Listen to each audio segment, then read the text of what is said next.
오늘 말씀은 히브리서 10장 39절의 말씀입니다. 우리는 뒤로 물러가 멸망할 자가 아니요 오직 영혼을 구원함에 이르는 믿음을 가진 자니라. 아멘.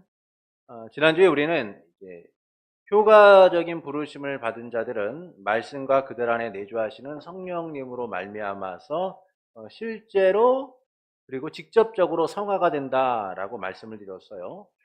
성화에는 확정적 성화와 점진적 성화가 있는데, 확정적 성화는 단번에 한 번에 이루어지는 그런 성화고, 점진적 성화는 우리가 일평생 살아가면서 예수 그리스도를 닮아가는 그런 과정이다라고 말씀을 드렸습니다. 이 성화는 이제 온 인격을 통하여 되어지는 것이기 때문에 우리가 살아가는 이 땅 가운데서는 불완전하다라는 것이죠. 왜냐하면 우리 안에 있는 부패함 때문이다라는 거예요.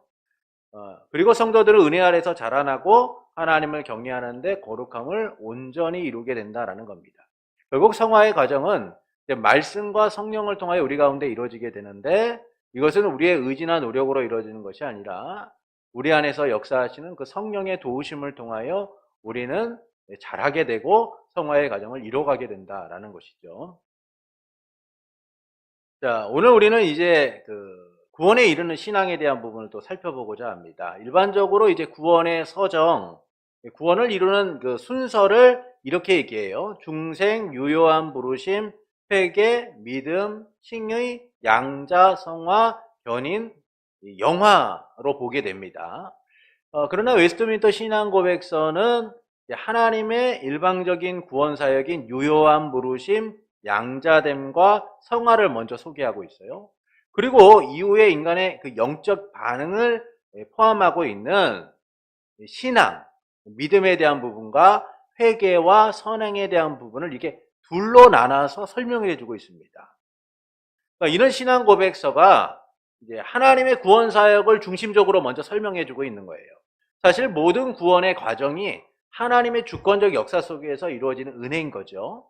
그러나 유효한 부르심이라든지 양자됨이라든지 이 성화라는 것은 결국 하나님의 전적인 은혜를 통해서만 우리 가운데 이루어지는 것이기 때문에 이 부분을 먼저 중심적으로 설명해 주고 있고, 그리고 나서 인간이 그 은혜에 대한 반응으로서 행해야 되는 일들, 믿음이라든지 회개라든지 선행이라는 부분들, 이 뒷부분에서 함께 구분해서 설명해 주고 있다라는 겁니다.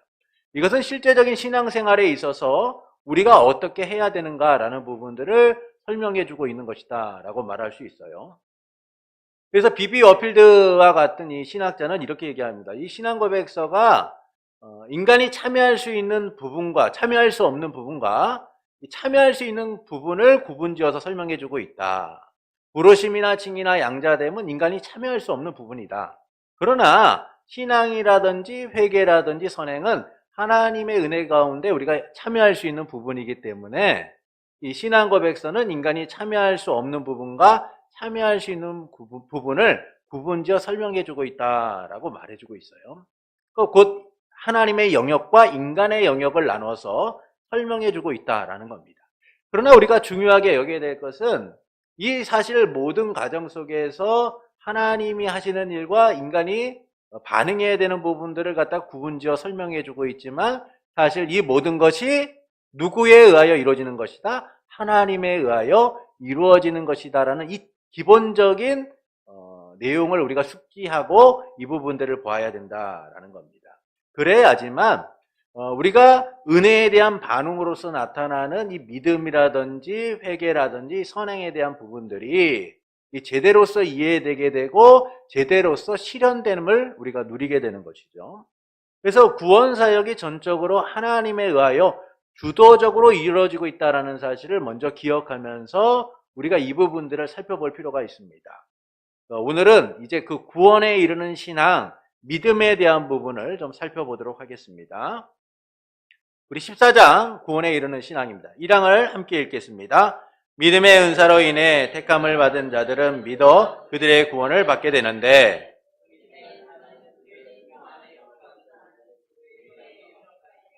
통상적으로 말씀의 증거에 의하여 역사한다. 또한 말씀과 성례의 집행과 기도로 믿음의 은혜는 증가되고 강화된다. 그리스도께서 성취하신 이 구원을 얻는 데 있어서 유일한 방편은 믿음이에요. 믿음이다라는 거죠. 그래서 믿음으로 우리가 의롭게 되고 믿음으로써 구원의 은혜를 누리게 되는데, 이 믿음이란 것은 그리스도의 영이신 성령님이 우리에게 적용하시고 주시는 일이기 때문에 이것을 우리가 뭐라고 부르냐면 하나님의 선물이다라고 얘기해요. 하나님의 선물이다. 성령께서 우리 안에 믿음을 심어 주실 때, 일반적으로 말씀을 들음으로 그 믿음을 얻게 하실 때에만 우리에게 구원에 이르는 신앙인 믿음이라는 것이 생겨나게 된다라는 거예요. 그리고 성경은 은혜의 방편인 이 말씀과 성례, 세례와 성찬, 그리고 기도를 통하여서 우리의 믿음의 은혜가 증가되고 강화된다라고 설명해 주고 있습니다. 그러니까 이 점에서 믿음의 주체란 택함을 받은 자들, 예정된 자들이라는 거예요. 그러니까 믿음을 누가 갖고 있느냐? 누가 갖고 있어요? 택함을 받은 자들, 예정된 자들에게 이 믿음이 주어지게 되고 그들은 믿음을 가지게 된다는 것이죠. 하나님이 창세전부터 영생을 주기로 예정하신 자들만이 이 믿음을 소유하게 된다는 겁니다. 그래서 이 믿음의 대상이, 이 믿음을 받는 대상이 한정되어 있다는 거예요. 한정되어 있다. 만인 구원론을 주장하는 사람들은 모두가 구원의 대상이 된다고 얘기해요. 모두가. 그래서 그들은 하나님이 세상을 이처럼 사랑하사 독생자를 주셨으니 이는 저를 믿는 자마다 멸망하지 않고 영생을 얻게 하려 하심이라고 할 때 이 세상이 무엇이냐? 온 우주다라고 얘기해요. 모든 사람이다라고 얘기합니다. 그러나 성경은 분명하게 이 세상은 택함을 받은 자들이라는 사실을 우리에게 알려주고 있어요. 하나님이 예수 그리스도를 보내시고 예수님께서 십자가에 죽으시고 부활하심을 통하여 구원하시고자 하시는 대상은 모든 사람이 아니에요. 하나님이 택하시기로 창세전부터 예정하셨던 사람들, 이들이 바로 믿음을 받는 대상이고 믿음을 소유한 자들이고 그 믿음을 통하여 구원을 받는 사람들이다라는 것이죠. 그래서 우리의 믿음이란 세상이 말하는 믿음과는 다르다라는 거예요. 여러분, 세상이 말하는 믿음이라는 것이 뭐가 있을까요? 우리는 세상에서 일반적인 믿음이라는 것을 신뢰라는 말로 바꿔 쓸 수 있어요. 내가 누군가를 믿는 것, 내가 누군가에 대한 신뢰가 쌓여가는 것을 나는 당신을 믿습니다 라는 말로서 표현하죠. 또 우리가 알고 있는 어떤 지식에 대하여서 우리가 믿는 것, 그것이 의심하지 않고 믿을 만한 것이라고 할 때 우리는 그것을 믿는다라고 얘기해요. 이처럼 세상이 말하는 믿음이란 일반적 사실을 근거로 해서 사람들이 갖게 되는 신념이나 신뢰를 바탕으로 하는 거예요. 증명된 것들, 그리고 우리가 이해할 수 있는 것들을 우리는 믿음이라는 그 범주 안에서 포함하게 되는 거죠.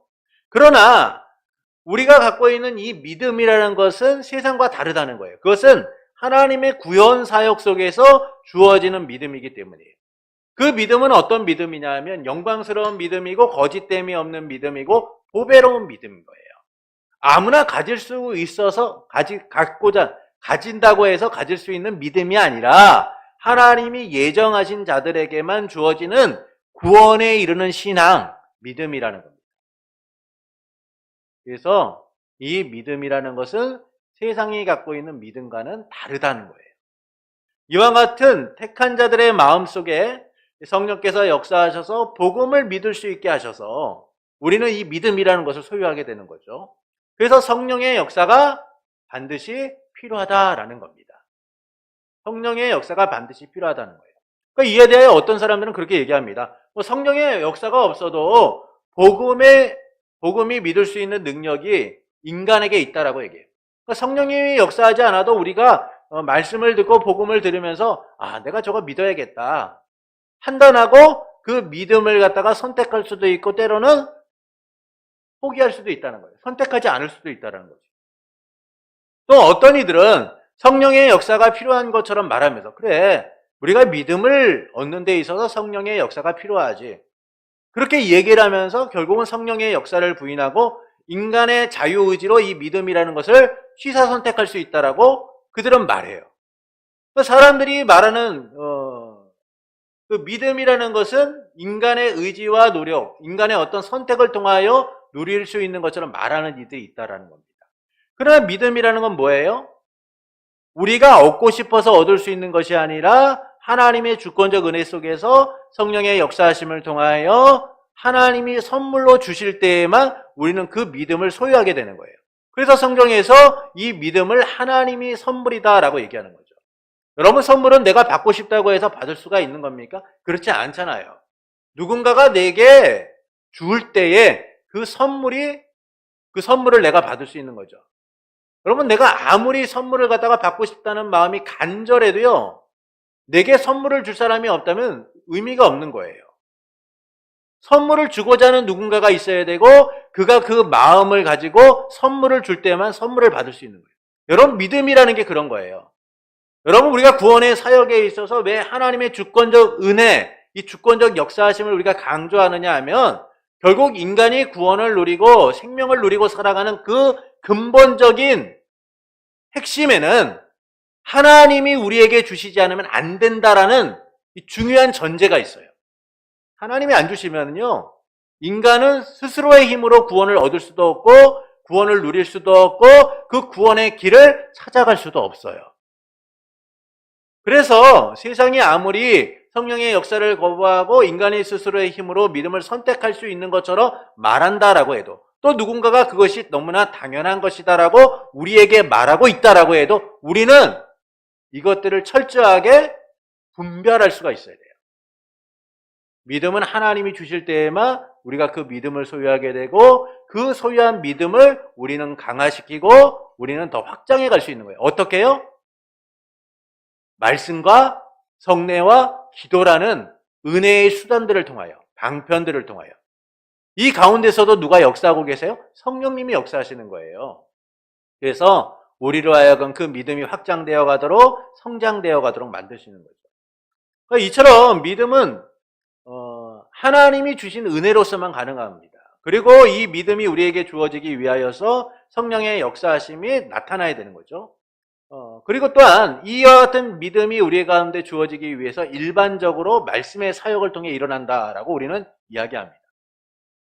그러니까 하나님께서 성령을 통하여 우리에게 믿음이라는 것을 주실 때 그 성령의 역사하심을 통하여 전제되는 게 있어요. 뭐냐면 성령으로 말씀을 듣는 이들의 귀를 열어서 구원에 이르게 한다는 거예요. 말씀을 듣는 이들의 귀를 열어 구원에 이르게 한다는 겁니다. 그러니까 우리가 그 믿음을 얻기 위해서는 복음을 들어야 되고, 그 복음을 통하여 우리의 마음을 열어주시는 성령의 역사가 함께 동반되게 될 때 우리는 그 믿음이라는 것을 소유하게 된다는 거예요. 여러분, 교회에 요즘에 우리 교회는 안 하지만 많은 교회들이요, 새신자 초청잔치라는 걸 합니다. 새신자 초청잔치를 하죠. 그래서 믿지 않는 가족들, 믿지 않는 친구들을 다 불러 모아요. 그리고 나서 그들에게 함께 예배를 드리게 하고 함께 식사를 하죠. 근데 얼마나 많은 사람이 남습니까? 많이 남지 않아요. 한 10%만 남아도 그 새신자 초청잔치는 성공한 게 돼요.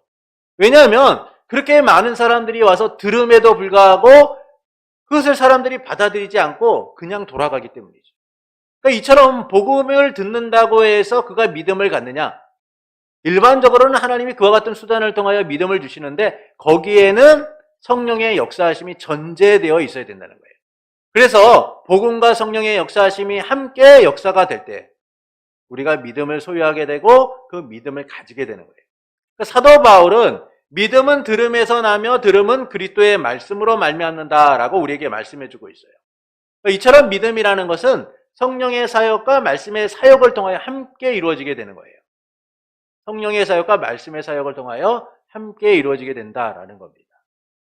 그리고 하나님께서는 은혜의 방편인 말씀과 성례, 이 기도를 통해서 우리에게 주어진 은혜가 증가되고 강화되도록 만드시는 거죠. 그래서 하나님의 택한 백성들은요, 이 방편들을 아주 잘 활용해야 되는 거예요. 그래서 말씀을 봐야 되고요, 또 성례에 참여해야 되고요, 기도를 하는 일에 힘써야 하는 거예요. 이를 통하여 우리는 구원의 은혜를 효과적으로 누릴 뿐만 아니라 그 은혜를 제대로 이해하고 또한 간직하게 되는 거죠. 이 점에서 구원은 하나님의 주권적 은혜이지만 동시에 방편에 관련해서는 전적으로 사람의 책임을 요구하고 있다는 거예요. 그러니까 구원은 하나님의 은혜예요. 근데 그 구원을 누리게 된 성도는 그 구원을 강화시키고 그 구원의 은혜를 풍성히 누리고 그 구원을 간직하기 위하여 무엇을 해야 하냐면 말씀과 성례와 기도와 같은 은혜의 방편들을 잘 활용해야 된다는 거예요. 이것은 구원을 얻기 위함이 아니라 구원받았기 때문에 하나님 나라 백성으로서 하나님의 자녀로서의 반응들이 나타나야 됨을 이야기해주고 있는 거죠. 그래서 하나님이 주신 믿음을 지키고 강화시키는 일은 믿음을 가진 모든 성도가 당연하게 해야 되는 일이에요. 이는 믿음을 주신 은혜에 대한 반응이기 때문인 겁니다. 삶이 바뀌었고요. 또는 신분적 지위가 바뀌었음에도 불구하고 예전의 습관을 답습하고 있다면 그 사람은 제대로 살아가는 게 아니죠. 삶이 바뀌고 신분이 바뀌었다면 그에 맞는 삶의 모습들을 바꿔가야 하는 것. 그것이 바로 성도의 삶인 거예요. 우리 2항을 보시겠습니다. 함께 읽어보시겠습니다. 2항입니다. 이 믿음으로 말미암아 말씀 안에서 친히 말씀하고 계시는 하나님의 권위로 인하여 말씀 안에 계시되어 있는 것을 기독교인은 참된 것으로 믿으며 그 말씀의 각 구절에 포함된 내용에 따라 행동하되 금세와 내세에 대한 하나님의 약속의 말씀은 기꺼이 받아들인다. 그러나 구원에 이르는 신앙의 주요한 행위는 은혜 언약에 근거하여 칭의와 성화와 영생을 위하여 그리스도만을 받아들이고 영접하고 의존하는 것들이다. 믿음이란 성경에서 계시되어 있는 모든 말씀을 하나님의 참된 말씀으로 알고 믿는 거예요. 성경은 구원에 이르게 하는 유일한 지식을 제공합니다. 근데 이 지식이 완전하고 충분하다, 분명하게 드러나고 있다라고 우리에게 알려주고 있어요. 그래서 우리는 이 말씀을 통하여서 하나님이 우리에게 말씀하시는 말을 믿고 따라가야 되는 거예요. 이 말씀은 하나님의 신적 권위를 바탕으로 하기 때문에 우리는 이것을 당연하게 여기게 되는 겁니다. 그래서 성도는 오직 말씀을 믿고 그에 따라 행동하고 명령에 따라 순종하고 경고의 말씀에 대하여 떨고 살아서나 죽어서나 하나님의 말씀을 기꺼이 받아들여야 한다라는 것이죠. 그래서 세상이 말하는 이성적 원리나 지식에 대하여 우리가 그것들과 비교해서는 안 되는 거예요. 세상이 말하는 이성적 원리와 지식과는 질적으로 다르기 때문인 겁니다. 여러분, 아무리 세상적 진리나 이성적 원리가 탁월하고 대단하다라고 해도요, 하나님의 말씀을 대체할 수가 없는 거예요. 하나님의 말씀을 대체할 수 없습니다. 그것은 구원의 신앙에 대한 구원 신앙의 대상이 하나님의 모든 말씀이기 때문인 거예요. 그래서 우리는 하나님의 말씀을 세상의 것들과 대치시키려고 하는 것들을 갖다가 경계하고 또는 이와 같은 일들을 스스로 거부할 수 있어야 되는 거예요. 근데 세상은 어떻습니까? 이성적 원리와 지식을 가지고 마치 이 세상의 하나님의 질서와 하나님의 방식들, 이 하나님의 말씀을 대체할 수 있는 것처럼 여겨요. 그래서 오늘날과 같이 하나님의 창조 질서를 거부하고 그거와 반역하는 것들에 대하여서 인권이라는 이름으로 사람들이 쉽게 받아들이고 또 그것들을 갖다가 수용하고 받아들이는 것들에 대하여서 아주 신앙적으로 성숙한 것처럼 이야기하고 있는 이들도 있어요. 그러나 그건 잘못된 거죠. 여러분, 하나님이 우리에게 말씀하시는 것을 인간의 생각과 지식과 또는 과학적 원리나 어떤 것들을 통하여서 대체하려고 하는 행동들은요, 우리가 경계해야 될 부분이에요. 왜냐하면 하나님의 모든 말씀은 우리의 구원의 신앙을 이루는 아주 중요한 말씀이기 때문이죠. 그래서 우리는 이것을 믿고 따르고 순종하고 두렵고 떨림으로 이뤄가는 이들이 되어야 된다는 겁니다. 그리고 구원 신앙의 인격적 대상인 곧 말씀의 계시의 핵심인 예수 그리스도를 우리가 바라봐야 되는 거예요. 그러니까 성경을 통하여 우리가 바라보는 것들이 무엇이냐 하면 결국 구원에 이르는 지식, 그 지식의 핵심이신 예수 그리스도를 우리가 바라보게 되는 것이죠. 그래서 구원에 이르는 지식이란 그리스도와 그분 안에 나타나신 하나님을 아는 지식인 거예요. 그분을 바로 알게 될 때 우리는 이 땅 가운데서 하나님이 우리에게 주신 이 삶들을 풍성하고도 아름답게 살아갈 수 있게 되는 거예요. 구원에 이른 신앙의 주요한 행위는 성경이 계시하고 있는 그리스도만을 받아들이고 영접하고 의존함을 통하여 이루어지게 된다라는 겁니다. 구원의 인격적 대상, 말씀 계시의 핵심이 되시는 예수님을 믿는 믿음만이 구원신앙의 본질이라는 거예요.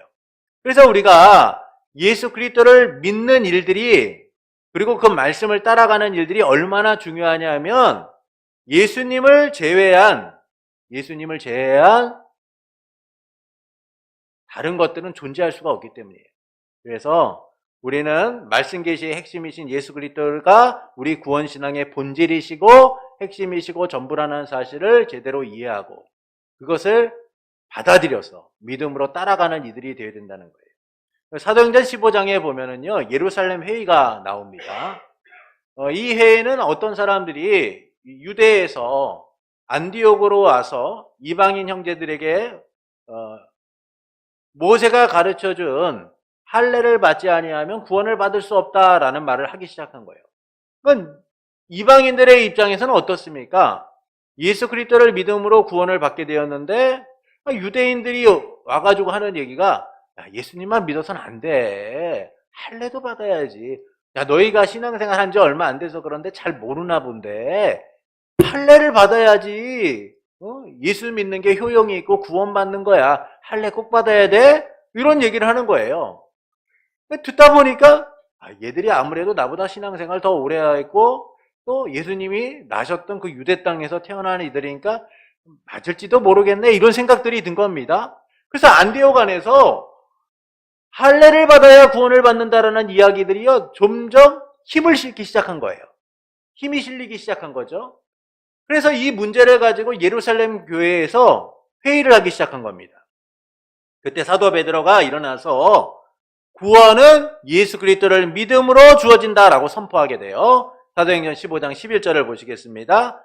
그러나 우리는 그들이 우리와 동일하게 주 예수의 은혜로 구원받는 줄을 믿노라니라. 이게 사도 베드로가 한 말이에요. 많은 이들이 할례로 구원을 받는다고 하는데 그렇지 않다. 우리 모두는 동일하게 주 예수의 은혜로 구원을 받는다. 이것이 우리의 믿음이고 우리가 반드시 지켜야 되는 것이다. 결국 구원은 누가 어떻게 믿어요? 구원을 어떻게 누려요? 예수 그리스도의 은혜로 구원을 받는다는 거예요. 예수님께서 우리의 믿음의 유일한 대상이 되시고 유일한 구원의 길이 되시고 유일한 구원에 이르는 지식이 되시기 때문에 우리는 할례가 아니라 예수 그리스도를 믿음으로 구원을 받는다라고 얘기하죠. 그래서 독생자를 믿는 자마다 멸망하지 않고 영생을 얻고 독생자를 믿지 않는 자들은 벌써 심판을 받았다라고 사도 요한은 우리에게 알려주고 있어요. 그것은 예수 그리스도께서 하나님의 독생자이심에도 불구하고 육신으로 세상에 오셔서 우리의 구원을 위한 유일한 구원의 대상이 되셨기 때문이죠. 예수님께서도 나는 곧 길이요 진리요 생명이라고 말씀하셨어요. 여러분, 구원에 이르는 다른 길이 우리에게 존재하는 게 아니에요. 오직 예수 그리스도만이 우리의 구원의 유일한 대상이 되시고 구원의 길이 되시고 구원의 은혜를 주시는 분이다라는 겁니다. 그래서 우리는 구원신앙의 인격적 대상이 되시는 예수 그리스도를 믿음으로 구원을 누린다라는 사실을 온전히 받아들이고 이 믿음을 지켜가는 이들이 되어야 돼요. 그 외에 다른 구원의 길은 존재하지 않기 때문인 겁니다. 그래서 성도는요, 그리스도를 영접하고 받아들이고 의지해야 되는 거예요. 구원의 길이 그분밖에 없기 때문에. 그런데 어떤 이들은 성경에 게시된 진리에는 동의해요. 그래, 성경이 말하는 그 진리들은 내가 이해한다. 그런데 구원신앙은 제대로 이해하지 못하는 거죠. 구원신앙은 제대로 이해하지 못하는 거죠. 진리에는 동의하지만 그 구원이 예수 그리스도를 통하여 주어진다는 사실을 제대로 이해하지 못하고 믿지 못하고 살아가는 이들이 있어요. 그래서 어떤 성도 중에는 내가 성령을 믿는다라는 것만으로 구원받았다고 착각하는 이들이 있어요. 여러분, 이것은 구원을 제대로 누리고 있는 게 아니에요. 이런 신앙은 일반적이고 의심스러운 신앙이다라고 말할 수 있죠. 그러니까 모두가 성경을 믿으면 구원을 받는다라고 착각하며 살아가지만 우리가 성경을 통하여 믿어야 될 대상은 예수 그리스도이시다. 여러분 이걸 분명히 알아야 돼요. 예수 그리스도라는 사실. 예수 그리스도라는 사실. 여러분 시험을 보면요. 시험을 보면 이 시험을 보는 범위들이 있잖아요. 예. 시험 보는 범위들이 있잖아요. 그러면 그 시험 보는 범위 안에는 뭐가 있어요? 내가 앞으로 풀게 될 문제에 대한 정답이 있어요. 예. 정답이 있죠. 그런데 이 정답, 이 범위 안에 있는 문제들을 갖다가 내가 다 알아요. 그리고 나는 다 공부했다고 생각해요. 그리고 막상 시험을 봤는데 그 문제에 대한 답을 내가 아는 지식과 내가 아는 범위 안에서만 설명을 다 써놨어요. 그리고 다 그것이 맞는다고 믿은 거예요. 근데 정작 답은 제대로 못 쓴 거죠. 그럼 이 문제는 맞는 걸까요? 틀린 걸까요? 틀린 거죠. 여러분, 성경이 우리에게 분명하게 구원의 길에 제시하는 방법은 예수님밖에 없다는 거예요. 그런데 그 예수님에 대하여서 정답을 외치고 믿음으로써 나가야 되는데 내가 하나님이 창조하셨다는 건 믿는다. 내가 하나님이 내 삶에 주권적으로 역사하시는 건 믿는다. 근데 내가 다 믿는데 그런데 말이야 예수님에 대한 믿음은 그건 내가 잘 모르겠는데 예수님에 대한 믿음은 아직도 내 안에 의문이 있는데 이렇다고 한다면 그것이 믿음이냐라는 거예요. 그렇지 않다는 거죠. 그래서 우리가 믿음이라고 할 때 무엇을 믿어야 되는가에 대한 정확한 이해가 필요한 거예요. 정확한 이해가. 여러분 우리가 생명을 다하여 주님 앞에 서게 됐을 때 주님이 우리의 생명의 이유, 내가 너를 구원해야 될 이유가 무엇이냐고 했을 때 우리가 말해야 되는 것은 딱 한 가지예요. 예수 그리스도께서 죄인된 나를 위하여 십자가에 죽으시고 부활하심을 통하여 나를 정결케 하시고 거룩케 하시고 하나님의 자녀로 삼아주셨습니다. 예수의 보혈의 공로로 나는 구원받았습니다. 이거예요, 이거. 예수님 때문에 내가 구원받았기 때문에 내가 하나님의 자녀로서 지금 구원받게 된 겁니다라고 설명하면 되는 거예요. 그런데 하나님 앞에서 주저리주저리 다른 얘기 해야죠. 하나님이 태초부터 세상을 만드시고 하나님이 하셨던 그 많은 일들을 막 설명해요. 그런데 예수가 없다면 그거는 구원받을 수 없는 거예요.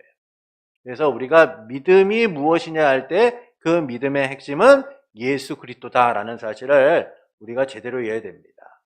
성경은 기록된 교리적 진리에 대한 동의만을 우리에게 가지라고 얘기하는 게 아니에요. 그 교리적 동의를 통하여 누구를 바라봐야 돼요? 예수 그리스도. 그분을 우리가 믿고 따라가게 될 때 우리는 구원 신앙을 온전히 누리게 되는 겁니다. 믿음의 대상이 분명하게 설정되어 있어야 된다는 거예요. 구원 신앙은 전적으로 하나님의 말씀을 믿고 예수 그리스도를 영접하고 받아들이고 의지할 때만 가능한 거예요. 성경을 믿는 것으로 끝나서는 안 돼요. 누구를 받아들여요? 예수님을 받아들여야 돼요. 내 안에 믿음으로 받아들여서 따라갈 수 있어야 된다는 겁니다. 왜냐하면 우리는 성경을 통해서 성경이 말씀하시는 예수 그리스도를 보고 있기 때문이죠. 듣고 있기 때문이에요. 그리고 그것을 바라보고 있기 때문인 겁니다. 그래서 예수 그리스도를 믿는 믿음을 가지고 그분을 영접하고 그분께 의지하고 살아가는 이들이 되어야 된다라는 겁니다. 우리 3번을 사망을 함께 읽겠습니다. 사망입니다. 이 믿음에는 정도의 차이가 있어서 약한 일도 있고 강한 일도 있으며 자주 그리고 여러 모양으로 공격을 당하여 약해질 수도 있으나 결국 승리를 얻는다. 그리고 여러 모양으로 자라나서 그리스도를 통하여 온전히 확신에 이르게 되는데 이는 그리스도께서 우리의 믿음의 창시자요 또한 온전케 하시는 분이기 때문이다. 자, 칭의에는 정도의 차이가 없어요. 칭의는 하나님이 우리를 부르셔서 의롭다 하셨기 때문에 누구나 의롭게 된 존재가 된 거예요. 여긴 정도의 차이가 없어요. 단번에 확정적으로 이루어지기 때문이죠. 그러나 성화는 정도의 차이가 있어요. 정도의 차이가 있어요. 그런 것처럼 신앙도 정도의 차이가 있다는 거예요. 여러분 우리가 다 같이 똑같은 신앙을 가지고 똑같은 신앙의 수준을 갖고 있다면 교회가 얼마나 편하겠습니까? 네? 교회가 얼마나 편하겠어요. 다 같이 성령의 열매를 거두고 정말 예수 그리스도를 닮아가고 있음을 갖다가 매일같이 확인하면서 아이고 집사님도 그래 권사님도 그러세요. 아이고 우리가 너무나 은혜가 넘치는 공동체입니다. 막 그렇게 서로가 동일한 신앙의 수준을 가지고 그렇게 살아가고 있다면 교회는 은혜가 넘치죠. 근데 교회는 죄인들의 모임이에요. 죄인들의 모임이에요. 그래서 어떤 이들은 주님의 은혜를 통하여 구원의 은혜를 감격 속에서 받아들이고 신앙이 성장하는 반면에 어떤 이들은요 여전히 신앙이 자라지 못한 채 매번 똑같은 모습을 가지고 살아가는 거예요. 그러다 보니까 교회 안에서 다툼이 일어나는 거죠. 저 사람은 왜 저러는 거야? 신앙생활 한지 몇 년 됐는데 왜 저러는 거야? 그런 얘기가 나오고 또 신앙이 약한 이들은 도대체 왜 나만 갖고 그러는 거야? 나도 열심히 하려고 한다는데 왜 나만 갖고 그러는 거야? 이런 얘기들이 나오는 거예요. 그러면 어떻게 됩니까? 충돌이 일어나죠. 근데 신앙도요, 정도의 차이가 있는 거예요. 어떤 사람은 큰 사람이 있고, 어떤 사람은 작은 사람이 있고, 어떤 사람은 중간인 사람이 있는 것처럼 신앙도요, 그 수준에 따라서 다 달라요. 그래서 성도마다 때를 따라서 믿음이 강화될 때도 있고요, 다소 흔들릴 때도 있고요, 죄와 사단의 공격을 받아 약해질 때도 있는 거예요. 그럼 우리의 신앙이 항상 똑같습니까?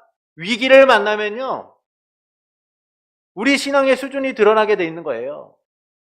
목사인 제가 여러분에게 여러분 신앙의 믿음을 강화시키십시오. 하나님의 은혜를 사모하십시오. 라고 얘기해도 저도 위기를 만나고 어려움을 겪다 보면 똑같이 하나님, 내가 하나님을 위하여 열심을 냈는데, 내가 하나님을 위하여 정말 잘 살려고 노력했는데 왜 이렇습니까? 라고 신앙이 약해진 모습을 드러낼 때도 있는 거예요. 그러니까 우리의 신앙이라는 것이 일정한 균형과 일정한 수준을 가지고 똑같이 가는 게 아니라 우리의 삶의 위기와 상황에 따라서 때로는 강해질 때도 있고 때로는 약해질 때가 있어요.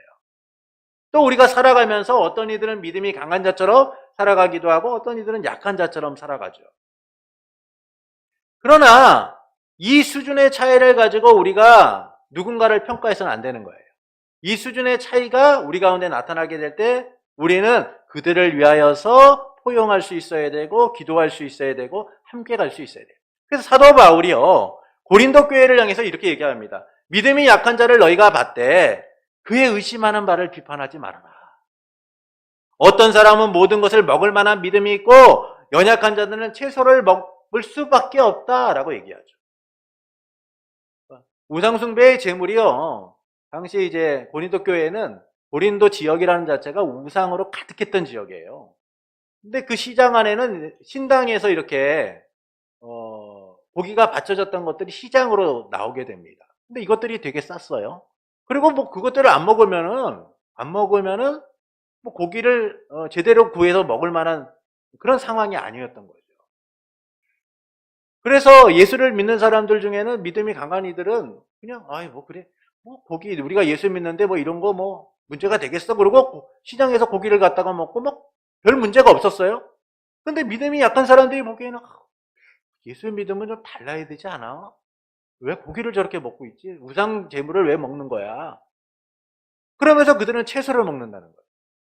그런데 그런 신앙의 정도의 차이가 누구나 있는 데 있는데 그것들에 대하여서 서로가 판단하고 비판할 것이 아니라 믿음이 약한 자를 받아들여서 성숙한 자들이 믿음의 신앙이 무엇인가를 보여줄 수 있어야 된다는 거예요.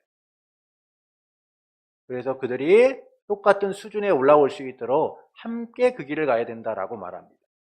이처럼 모든 성도가 갖는 신앙의 수준은 다 달라요. 다 다릅니다.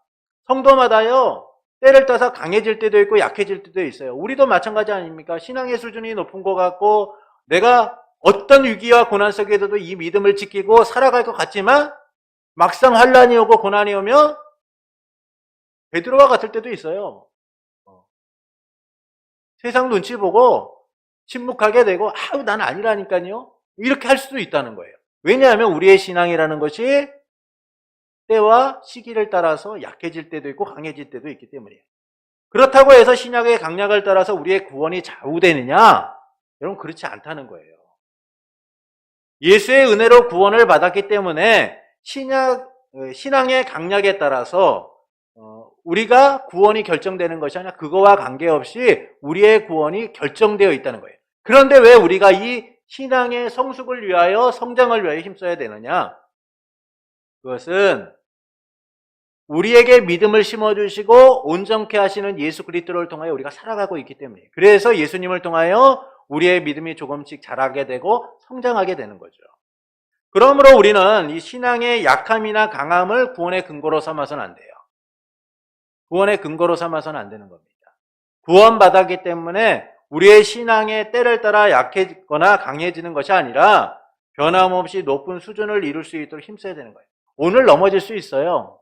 오늘 내 삶에 위기가 찾아와서 약한 모습을 보일 수도 있어요. 그러나 우리는 더욱더 하나님이 주신 은혜의 방편들을 통해서 그런 상황 속에서도 흔들림 없는 믿음을 갖고자 뭘 해야 돼요? 믿음을 강화시키는 이들이 돼야 된다는 거예요. 그러면 다니엘과 세 친구가요, 바벨론에 포로로 끌려가서 좋은 음식들을 먹고 있었습니다. 근데 먹다 보니 다들 그렇게 먹고 있는데 자기들은 마음이 불편한 거예요. 그래서 그들이 어떻게 합니까? 뜻을 정하여 나는 그냥 왕이 주는 진미가 아니라 우리는 채소와 같은 것들을 먹고 그렇게 하겠습니다 라고 얘기하죠. 여러분, 하나님의 구원받은 백성들은요, 이처럼 하나님 앞에서 뜻을 정하여 주신 은혜들을 지키고자 힘쓰는 이들이 되어야 돼요. 그것이 바로 우리의 믿음의 수준을 성장하게 하고 더욱더 든든하게 세워가게 하는 겁니다. 그래서 위기와 어려움이 있을 때 우리는 그 위기와 어려움을 맞서 싸울 수 있는 힘을 갖게 되는 거죠. 중요한 사실은 다니엘서에서 그 뜻을 정했던 다니엘과 세 친구의 모습들이요, 더욱더 확장되어서 성장한 모습을 보인다는 거예요. 그래서 세 친구가 풀무불에 들어갈 상황 가운데 놓였을 때도 뭐라고 얘기합니까? 왕이시여, 우리는 왕과 왕의 신을 섬기지 않을 겁니다. 저 금신상에 절하지 않을 겁니다. 그러나 절하지 않을 겁니다. 하나님께서 우리를 구해 주실 것이니까요. 그러나 그렇지 않다라고 해도 우리는 하나님만을 섬기겠다라고 얘기하죠. 여러분, 그들의 신앙이 그렇게 높은 수준의 단계에 이룰 수 있었던 것은 무엇입니까? 하나님 앞에 뜻을 정하고 맡겼을 때 하나님이 그들을 강화시켜 주셨기 때문에, 성장하도록 하셨기 때문이죠. 여러분, 그래서 우리가 신앙의 위기와 어려움, 때를 따라서 우리의 신앙이 약해질 때도 있고 강해질 때도 있어요. 근데 이 폭을 갖다가 줄이기 위하여 우리에게 필요한 것은 오늘도 말씀을 통하여, 성례를 통하여, 기도를 통하여 하나님이 우리에게 은혜를 주시는 바들을 깨닫고 우리를 강화시켜 나가는 거죠. 그때 하나님께서 우리를 어떻게 하십니까? 자라게 하시는 거예요. 성장되게 하시는 겁니다. 그래서 이전에는 조금만 문제가 생기면 교회로 달려가서 하나님 나 죽습니다. 나 못 살겠어요. 나 힘듭니다. 라고 그랬던 우리가 담대하게 주님을 바라보며 주님의 뜻 가운데 모든 일이 이루어지게 하십시오라고 기도할 수 있는 자들로 바뀌어지게 됩니다. 이것은 구원받았기 때문에 우리의 신앙이 때를 따라 약해지거나 강해지는 것이 아니라 높은 수준에 이르도록 힘써야 됨을 우리에게 알려주고 있는 거예요. 하나님 주신 은혜의 외적 방편인 말씀과 성례와 기도를 통해서 경건에 이르도록 우리가 힘써야 되는 겁니다. 그것은 구원하신 은혜에 대한 반응인 거예요. 구원하신 은혜에 대한 반응인 거죠.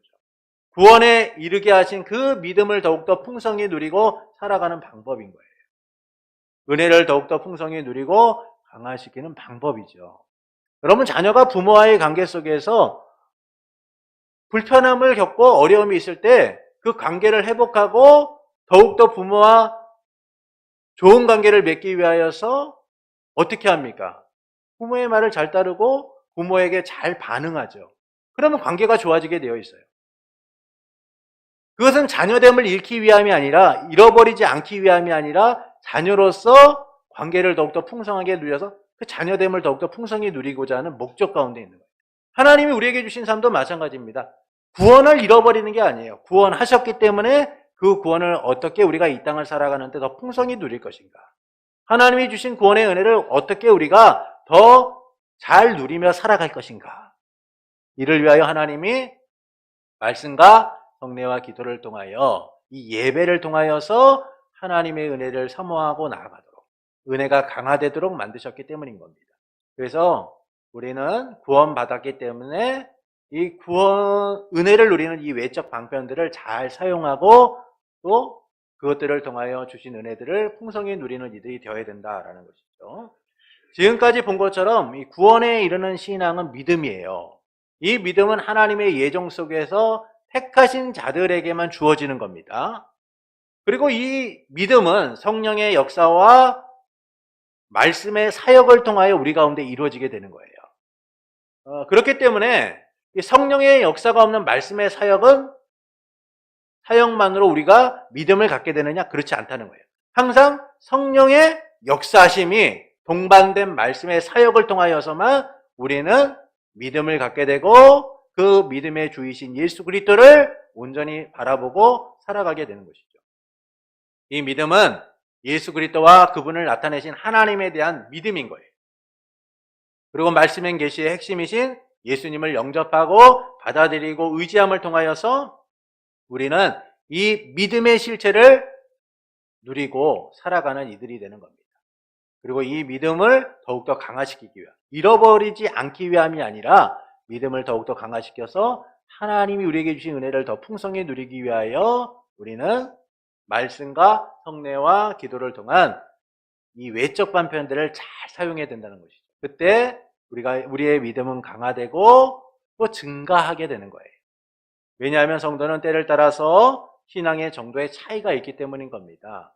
우리의 믿음이라는 것이요, 롤러코스터와 같이 높아질 때도 있고 낮아질 때도 있고 또 높아질 때도 있고 낮아질 때도 있어요. 그러나 이 믿음의 수준을 균등하게 높은 수준에 이루기 위해서는 우리 안에서 은혜의 방편인 말씀과 기도와 성례와 같은 이 수단들을 잘 사용해야 된다는 겁니다. 그럼 우리가 운동이라는 걸 하잖아요. 그럼 운동이라는 걸 할 때는 체력이 올라가요. 근데 운동을 하지 않으면 어떻습니까? 체력이 떨어지게 되어 있죠. 그래서 이 체력을 아주 잘 유지하기 위해서는 어떻게 됩니까? 지속적인 운동이 필요한 거예요. 그런데 지속적인 운동이 잘 되나요? 잘 안 됩니다. 네, 잘 안 돼요. 그래서 몸이 좀 안 좋거나 힘들면은 나 운동해야지. 살이 좀 찌고 그러면 나 다이어트 해야지. 막 이런 마음들이 간절하게 들어요. 그래서 운동도 하게 되고 살을 빼고자 나름대로 방법을 찾게 됩니다. 그러다가 어느 정도 수준이 되면 또 나태해지기 시작하죠. 이제 좀 힘든데 조금만 쉬자. 그래서 원래대로 돌아가게 되는 거예요. 그러면 이처럼 우리가 우리의 삶의 질을 높이고 우리를 건강하게 하기 위해서는 운동이라는 것이 필요하고 그것을 우리가 당연하게 해야 되는 것처럼 신앙도 하나님이 주신 이 믿음을 우리가 더욱더 풍성히 누리고 잘 지켜나가기 위해서는, 이 믿음의 은혜들을 더욱더 풍성히 누리기 위해서는 말씀과 성례와 기도와 같은 이런 외적 방편들을 통하여 우리 스스로를 단련시켜 나가야 된다는 거예요. 그때 하나님 우리의 믿음을 강화시키고 성장하게 하시는 겁니다. 그래서 우리가 하나님 안에서 이전보다 더 나은 믿음의 사람들로 서게 되는 거죠. 이때 하나님께서 우리에게 자라게 하시고 성장하게 하시는 은혜를 베푸시는 거예요. 이처럼 구원에 이르는 신앙은 전적으로 하나님의 은혜를 바탕으로 합니다. 그런데 이 은혜 아래서 우리는 어떻게 반응해야 되냐? 그 주신 것들을 잘 유지하고 지켜나가기 위하여 힘쓸 책임이 있다라는 거예요. 핵심 요약을 보시겠습니다. 믿음의 은혜로 말미암아 피택자들은 믿어 그들의 영혼이 구원을 받을 수 있게 된다.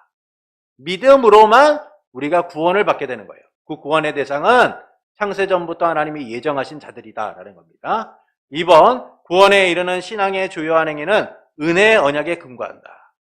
그럼 우리가 구원에 이르는 신앙을 누리는 이 믿음을 소유하는 근본적인 근거는 뭐냐? 은혜 언약이에요. 하나님의 은혜로서 약속하신 거고 또 은혜로서 우리에게 주신 바를 통하여 우리는 이것을 누리게 된다는 겁니다. 3번은 우리가 믿는 그리스도께서 은혜로 우리를 구원해 주시기 때문에 신앙의 강약에 따라 구원이 좌우되지 않는다. 여러분, 우리가 믿음으로 하나님이 주신 은혜로 구원을 받게 된 거예요. 그래서 우리의 믿음이 오늘 좀 약해지고 내일은 좀 강해졌다고 해서 우리의 구원이 약해졌을 때는 너 구원을 잃었어. 강해졌을 때는 너 구원 다시 찾았구나. 이렇게 결정되는 게 아니에요. 구원은 변함없이 우리에게 주어진 것이지만 이 구원의 은혜를 풍성히 누리고자 할 때 우리의 믿음의 강함은 그 구원의 은혜를 풍성히 누리게 되고 약함은 그 구원의 은혜를 잘 누리지 못하게 되는 거죠. 그래서 우리가 하나님이 주시는 말씀과 성례와 기도라는 이 외적 수단을 통하여 그 구원의 은혜를 항상 기억하고 풍성히 누리도록 힘쓰는 일들이 필요하다는 겁니다. 이것이 바로 은혜에 대한 반응이고 성도의 책임이다라고 말할 수 있는 것이죠. 그래서 구원받기 위함이 아니라 구원받았기 때문에 그것들을 소중하게 여기고 지켜나가는 일들이 성도에게 필요하다라는 사실입니다. 이를 통해서 우리는 하나님이 주신 구원의 은혜가 얼마나 값지고 소중한가를 여기고 그것을 지켜나가기 위하여 힘쓰는 자들이 되어야 됩니다. 제가 예전에도 말씀드렸다시피 여러분에게 가장 가치 있는 것들을 여러분은 잃지 않기 위하여 지키고 또는 보호하고자 얼마나 많은 노력을 합니까? 그런 것처럼 우리에게 가장 귀한 가치는 하나님의 구원하심이에요. 하나님이 주신 믿음입니다. 이것들을 우리가 잘 보호하고 지키고 유지하는 일들은 우리에게 당연한 은혜에 대한 반응인 거죠. 이를 통하여 더욱더 구원의 은혜를 풍성히 누리고 믿음으로써 예수님과 함께하는 복된 이들이 되기를 예수님의 이름으로 축원합니다.